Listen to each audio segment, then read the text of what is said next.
नमस्कार दोस्तों, लोकतंत्र प्रेस में आप सभी का एक बार फिर से बहुत बहुत स्वागत है। और आज हम आपको बताने जा रहे हैं कि दिल्ली के अंदर दिल्ली के मुख्यमंत्री श्री अरविंद केजरीवाल जी ने संविधान की मर्यादाओं को तोड़ते हुए, संविधान के ढांचे को बिखेरते हुए दिल्ली के अंदर राम राज्य की स्थापना की घोषणा कर दी है। आप हो गए ना बड़े हैरान कि दिल्ली के मुख्यमंत्री ने राम राज्य की स्थापना की है दिल्ली में।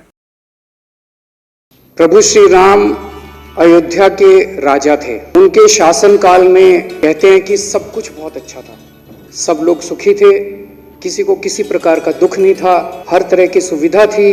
उसे राम राज्य कहा गया। हम अगर उनके राम राज्य की अवधारणा के रास्ते पे चल के सार्थक कोशिश भी कर सकें तो मैं समझता हूँ हमारा जीवन धन्य हो जाएगा। तो उन्हीं से प्रेरणा लेके, प्रभु श्री राम से प्रेरणा लेके और उनकी राम राज्य की अवधारणा को दिल्ली के अंदर पूरी साफ सुथरी नीयत से लागू करने के लिए पिछले 6 साल से हम प्रयासरत हैं। और हमने एक तरह से 10 अपने मुख्य बिंदु बनाए हैं। इसमें सबसे पहला बिंदु है कि दिल्ली के अंदर कोई भूखा नहीं सोना चाहिए। दूसरी, हर बच्चे को, चाहे वो गरीब का बच्चा हो, कितना ही गरीब का बच्चा क्यों ना हो, चाहे भिखारी का बच्चा भी क्यों ना हो, उसको शिक्षा मिलनी चाहिए, अच्छी शिक्षा मिलनी चाहिए। राम राज की अवधारणा से प्रेरणा लेके हमारा तीसरा प्रिंसिपल है कि अगर कोई बीमार हो जाए तो चाहे वो अमीर हो चाहे वो गरीब हो, उसको बेस्ट इलाज मिलना चाहिए। प्रभु श्री राम के से प्रेरणा लेके हमारा चौथा प्रिंसिपल है कि आज बिजली जो है वो नेसेसिटी है, वो ज़रूरत है, मूलभूत ज़रूरत है। तो आज दिल्ली दुनिया का अकेला शहर है जहाँ पे लोगों को 24 घंटे बिजली मिलती है, फ्री में बिजली मिलती है। हमारा 5वां प्रिंसिपल है कि पानी मिलना चाहिए, चाहे गरीब हो चाहे अमीर हो, 20,000 लीटर तक पानी। राम राज की अवधारणा के अंदर 5वां हमने सिद्धांत बनाया कि रोजगार,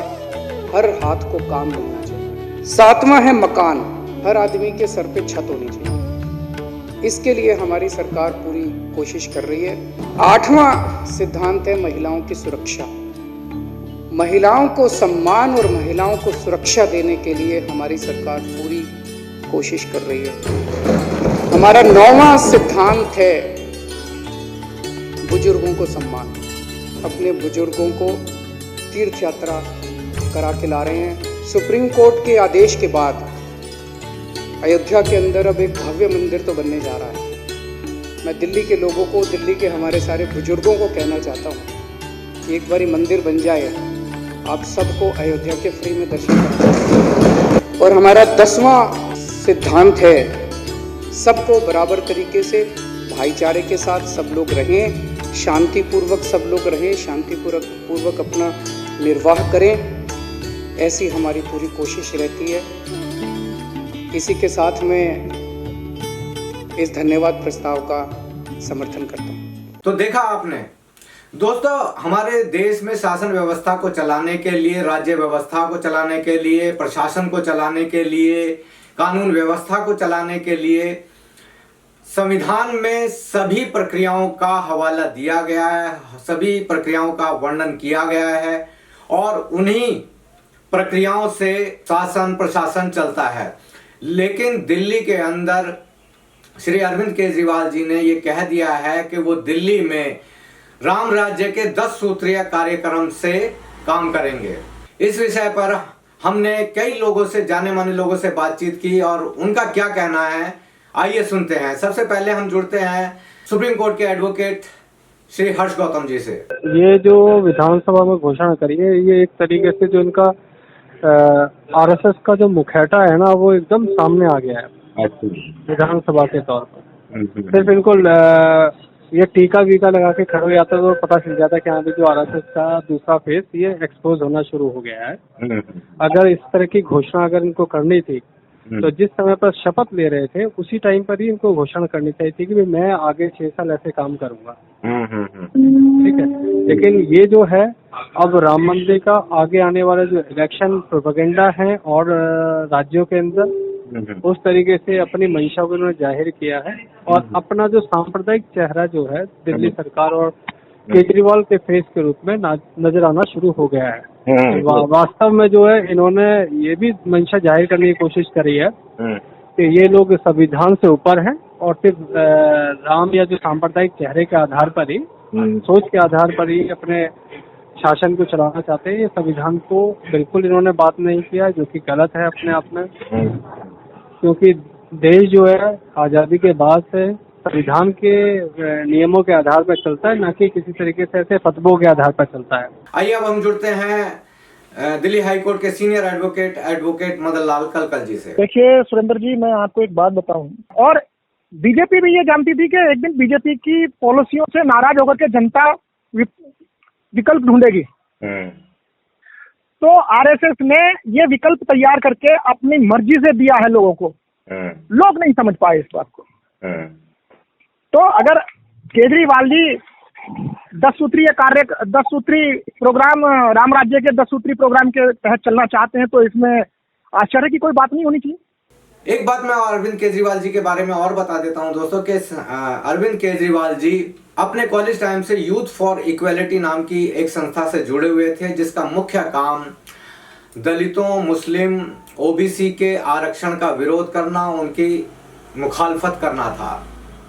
ये इस संस्था को अप्रत्यक्ष रूप से संघ चलाता है और इसी संस्था ने फिर आगे चलकर दिल्ली में एक अन्ना आंदोलन चलाया, जो सबने देखा, सारे मीडिया ने उसको दिखाया और काफी हाईलाइट किया गया।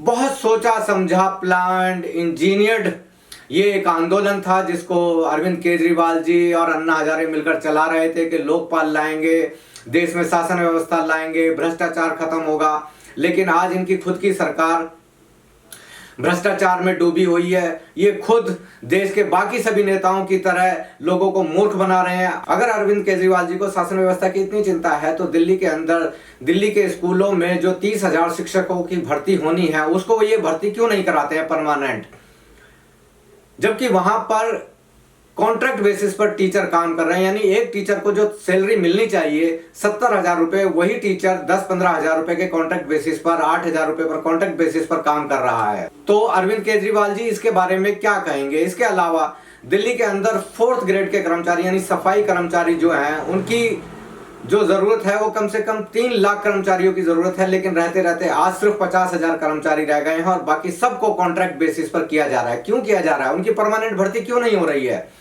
एक सफाई कर्मचारी को अगर 20 से 30 हजार रुपए मिलते हैं जब वो उसकी नौकरी पक्की होगी, लेकिन ऐसे में कॉन्ट्रैक्ट बेसिस पे वो 7,000 8,000 रुपए में काम कर रहा है, वो भी जानलेवा, जो इतना रिस्की कार्य वो कर रहा है, उस काम को क्यों नहीं करते हैं अरविंद केजरीवाल जी? डीटीसी में जितने भी कर्मचारी हैं वो सारे के सारे लगभग कॉन्ट्रैक्ट बेसिस पर ड्राइवर, कंडक्टर्स काम कर रहे हैं, उनको परमानेंट क्यों नहीं कर रहे हैं? दरअसल अरविंद केजरीवाल जी ने ये समझ लिया है कि केंद्र में जिस तरीके से मोदी जी पूरे देश को मूर्ख बनाकर चल रहे हैं, इनके बड़े, और अरविंद केजरीवाल जी उनको अपना बड़ा भाई कहते ही हैं, मोदी जी से आगे बढ़ते हुए केंद्र देश को हिंदू राष्ट्र घोषित करा, इन्होंने दिल्ली को हिंदू राष्ट्र घोषित कर दिया है। वरना इसका क्या मतलब है? जब आपके पास में शिक्षा की, सुरक्षा की, हर चीज की गारंटी आपके संविधान में दी गई है, तो आपको सिर्फ इम्प्लीमेंट ही तो करना है। अगर आप इम्प्लीमेंट भी नहीं कर पाते हैं या उसमें भी चोरी मक्कारी करते हैं, तो ये तो गलती आप लोगों की है।